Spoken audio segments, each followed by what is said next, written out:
베드로는 아랫뜰에 있더니 대제사장의 여종 하나가 와서 베드로가 불 쬐고 있는 것을 보고 주목하여 이르되 너도 나사렛 예수와 함께 있었도다 하거늘 베드로가 부인하여 이르되 나는 네가 말하는 것이 무엇인지 알지도 못하고 깨닫지도 못하겠노라 하며 앞들로 나갈새 여종이 그를 보고 곁에 서 있는 자들에게 다시 이르되 이 사람은 그 도당이라 하되 또 부인하더라. 조금 후에 곁에 서 있는 사람들이 다시 베드로에게 말하되 너도 갈릴리 사람이니 참으로 그 도당이니라. 그러나 베드로가 저주하며 맹세하되 나는 너희가 말하는 이 사람을 알지 못하노라 하니 닭이 곧 두 번째 울더라. 이에 베드로가 예수께서 자기에게 하신 말씀 곧 닭이 두 번 울기 전에 네가 세 번 나를 부인하리라 하심이 기억되어 그 일을 생각하고 울었더라. 할렐루야.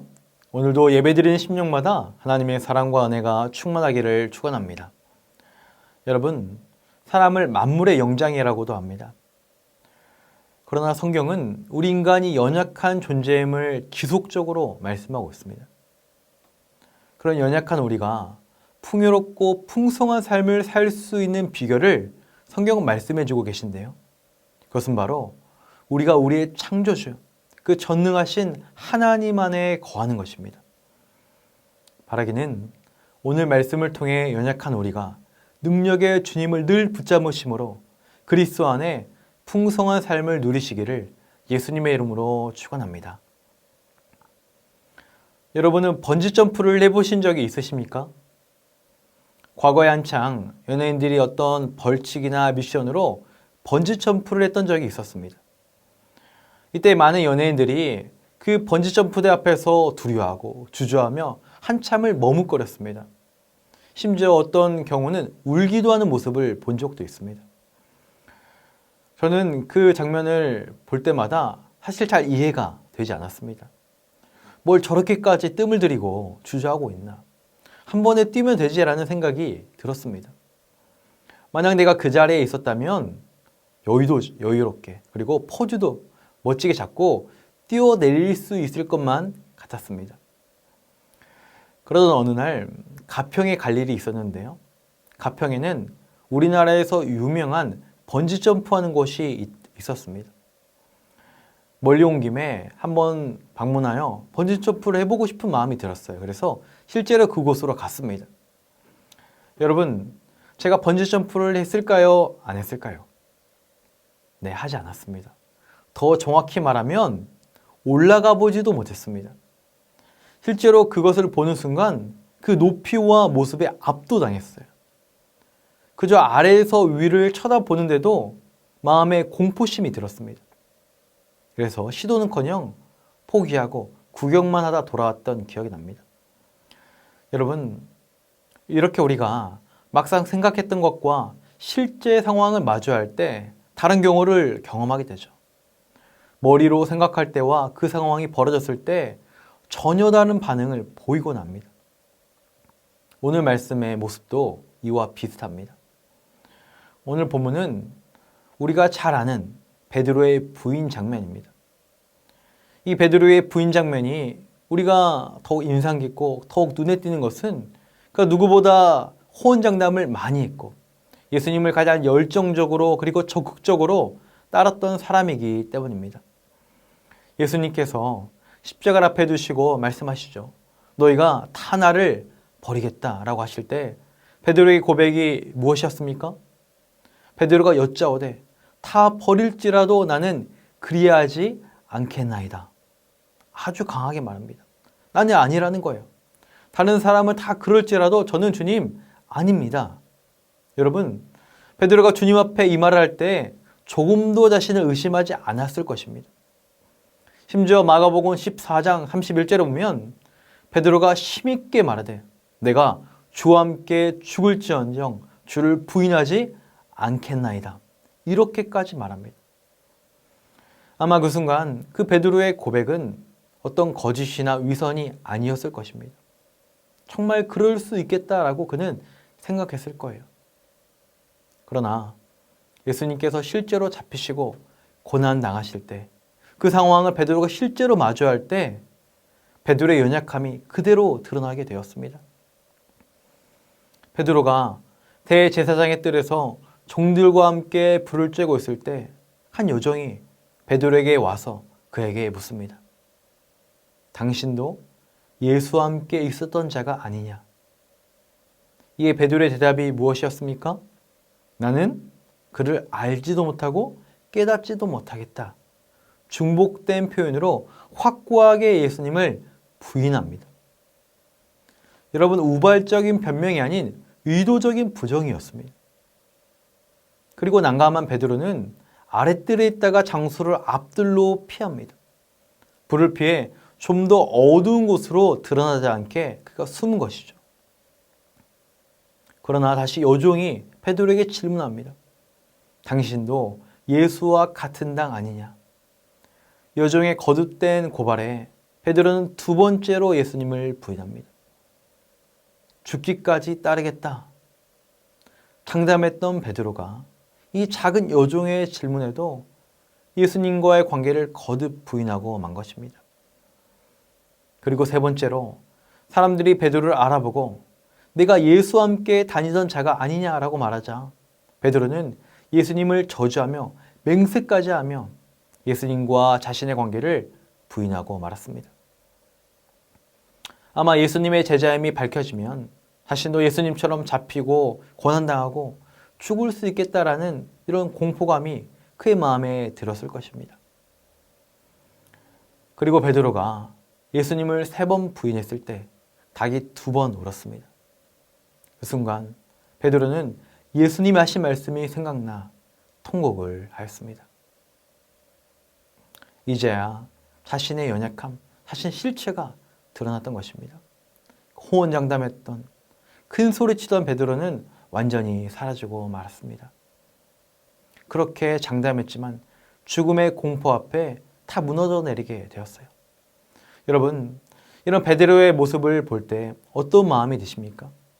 어쩌면 우리 마음에는 이렇게 예수님을 배신하고 부인했던 베드로에게 비난을 쏟고 싶어하는 마음이 들 수 있습니다. 그러나 우리는 베드로의 모습이 곧 우리의 모습임을 깨달아야 합니다.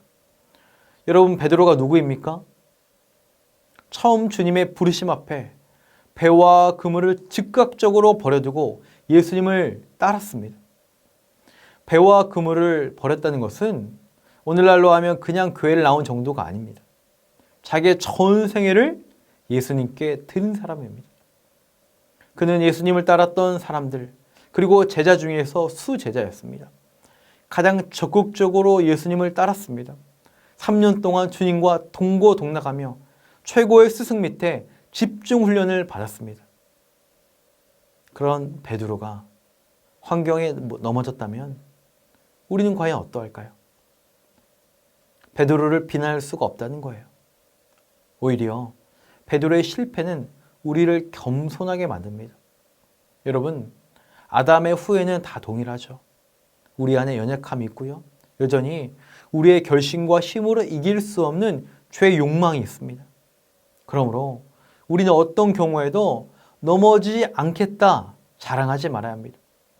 다른 사람은 다 그럴 수 있어도 나는 아니라고 교만하지 말아야 합니다. 오직 하나님의 그 자비, 사랑의 손길에 겸손히 우리를 맡겨야 되는 거예요.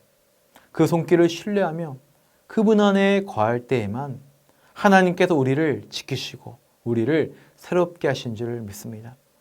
바라기는 우리 안에 모든 교만함을 내려놓고 능력의 하나님만을 의지하는 모두가 되시기를 소망합니다. 여러분, 오늘 본문의 베드로는 처절한 실패를 경험했습니다. 더 이상 자신을 의지할 수가 없었어요.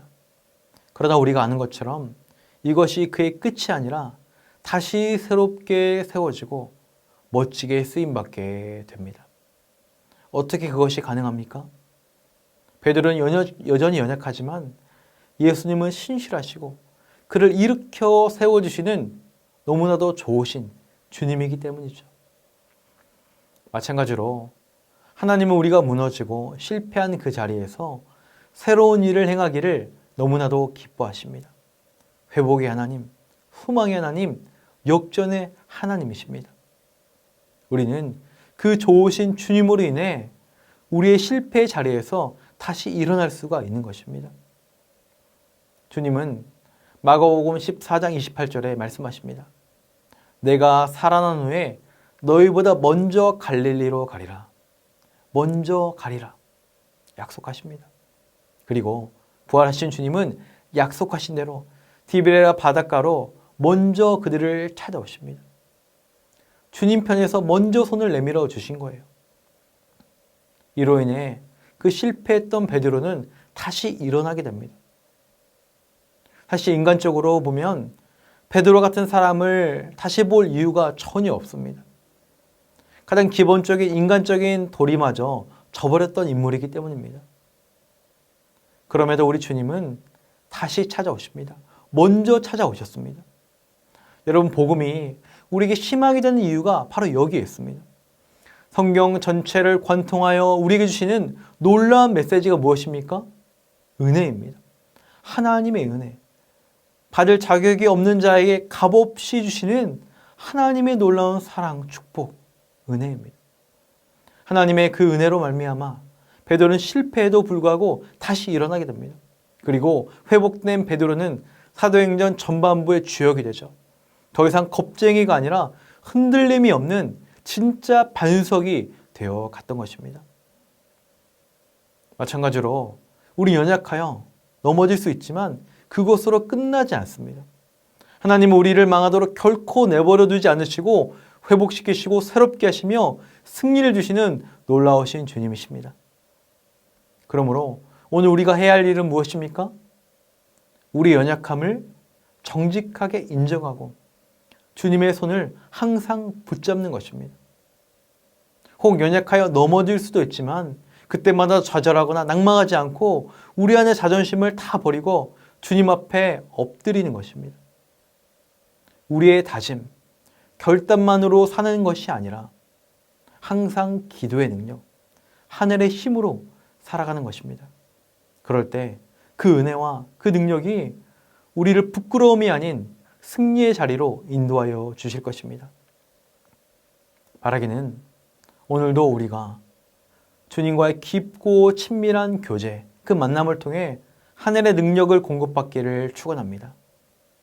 그리하여 오늘 우리의 삶의 자리마다 환경과 상황 가운데 넘어지지 아니하고 오히려 그 모든 것을 돌파하며 승리하는 저와 여러분이 되시기를 예수님의 이름으로 간절히 축원합니다. 이 시간 말씀을 기억하며 함께 기도하기 원합니다. 우리는 연약하지만 주님은 신실하시고 전능하신 분임을 믿습니다. 우리 안에 영적 교만함을 버리게 하시고 겸손히 주님을 의지함으로 하늘의 능력으로 살아가는 인생 되게 하옵소서. 계속 진행되는 교회학교 겨울 신앙훈련을 통해 다음 세대가 주님을 온전히 만나게 하시고 참 진리 가운데 거하는 은혜의 시간 되게 하옵소서.